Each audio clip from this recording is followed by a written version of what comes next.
Hey everybody, it's Eric here with Spartan Auto Works. Today we're working on, I believe this is a 2005 or 2006 Toyota 4Runner. It has been converted into basically an off-road vehicle with some big tires, and they no longer have TPMS sensors. Customer wanted to get rid of the light, but doesn't want to put sensors in the tires. So as he deflates them all the time, whatever. So anyway, there's a little trick to this. Kind of going to show you what we're going to do to turn this light off.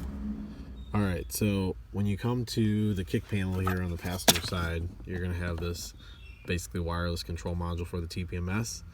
You're going to unplug that. Now, I've located the other matching end for this and have pins coming. I just wanted to verify this is going to work first, even though I've already ordered the connector.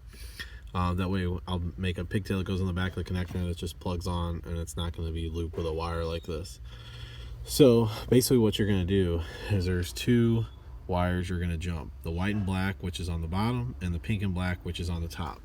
So the top right here, you can see there is pink and black right there, black right there. And then the bottom, there is the white and black, and white with the black tracer. So now we're going to go and turn the key on, and the light for the TPMS should be off.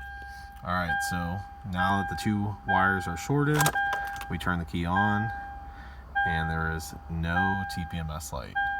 Like I said, we're going to make a matching connector end, and once I get those in and everything put together, I'll put that in the comments for the part number, for the pins and the terminal, and then you can do it without kind of doing the wire loop and stuffed into the terminal. It'll be a little more professional, but this should work for, I believe, 04 through 06 for sure. Maybe other years you'd have to check, but 05 Toyota 4Runner, basically TPMS delete.